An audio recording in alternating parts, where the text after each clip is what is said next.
Action to action! Direct action! ভারতীয় আগ্রাসন! রুখে দাও জনগণ! ভারতীয় আগ্রাসন! রুখে দাও জনগণ! তুমি কে আমি কে?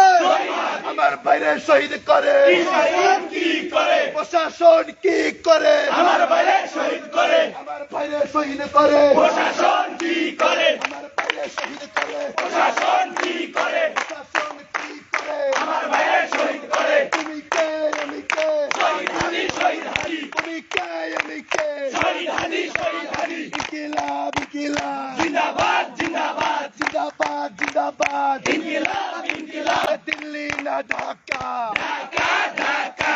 ভারতীয় আগ্রাসন রুখে দাও জনগণ! রুখে দাও জনগণ ভারতীয় আগ্রাসন! উপদেষ্টার দুই গেলে জুতা মারো তালে তালে! জাহাঙ্গীরের দুই গেলে জুতা মারো তালে তালে! জুতা মারো তালে তালে জাহাঙ্গীরের দুই গালে! রাষ্ট্রের দুই গেলে জুতা মারো তালে তালে! জাহাঙ্গীরের দুই গেলে জুতা মারো তালে তালে!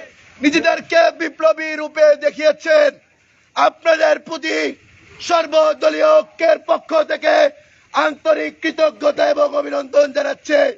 আপনারা জানেন গত কিছুদিন আগে স্বৈরাচারের দোসররা আমার ভাই বিপ্লবের সেনানী বিপ্লবের সেনাপতি ওসমান হাদিকে গুলি করে এবং গুলি করে তারা ক্ষান্ত হয়নি, তারা তাদের প্ররোচনা চালিয়ে গিয়েছে এবং আমাদের ব্যর্থ উপদেষ্টা জাহাঙ্গীর তার অব্যবস্থাপনার কারণে সেই খুনি ভারতে পালিয়ে গিয়েছে। আজকের এই বিক্ষোভ মিছিল থেকে স্বরাষ্ট্র উপদেষ্টাকে লক্ষ্য করে বলতে চাই, আপনি জাহাঙ্গীর অপদার্থ একজন উপদেষ্টা, বিপ্লবের পরবর্তী সময়ে বিপ্লবের একজন সেনাপতির গায়ে যেভাবে গুলি চলেছে আমরা বুঝতে পারি এই বিপ্লবকে কিভাবে ব্যর্থ করা যায় সেই পায়তারে আপনারা লিপ্ত রয়েছে। যদি লজ্জা শরম থেকে থাকে আগামীকাল ফজর হওয়ার পূর্বেই আপনি নিজের গদি থেকে পদত্যাগ করবেন। পদত্যাগ না করেন তাহলে এদেশের লক্ষ কোটি ওসমান হাদির অনুসারীরা আপনাকে আপনার গদি থেকে টেনে হিস্সে নেমে দিবে। বিপ্লবী সংগ্রামী সৈনিকেরা ছিল, তারা সবাই ওসমান হাদি ভাইয়ের শহীদ ওসমান হাদি ভাইয়ের স্মরণে এবং হচ্ছে যে তার হত্যাকাণ্ডের বিচার চেয়ে এবং ভারতীয় আগ্রাসনের বিরুদ্ধে পথে নেমে এসেছে। আমি আজকের এই দিনে সবার আগেই স্মরণ করতে চাই ভারতীয় আগ্রাসন বিরোধী আমাদের প্রথম সৈনিক আবরার ভাইকে। এবং আপনারা জানেন এর পরবর্তীতে বিভিন্ন সময়ে আরো বিভিন্ন আমাদের সেনানায়কেরা ছিল যারা ভারতীয় আগ্রাসনের বিরুদ্ধে তাদের জীবন দিয়ে গেছে। আমাদের 1971 সালের স্বাধীনতার পরবর্তী সময় থেকে ভারতীয় সেনাবাহিনী মুক্তিযুদ্ধে আমাদের সহায়তার পরবর্তীতে তারা আমাদের দেশ থেকে এমন কোনো হীন কাজ নাই যেটা করে নাই। 1971-এর আমাদের যে স্বাধীনতা সেইটা হচ্ছে আমাদের প্রকৃত স্বাধীনতা, আমরা অর্জন করতে পারি নাই।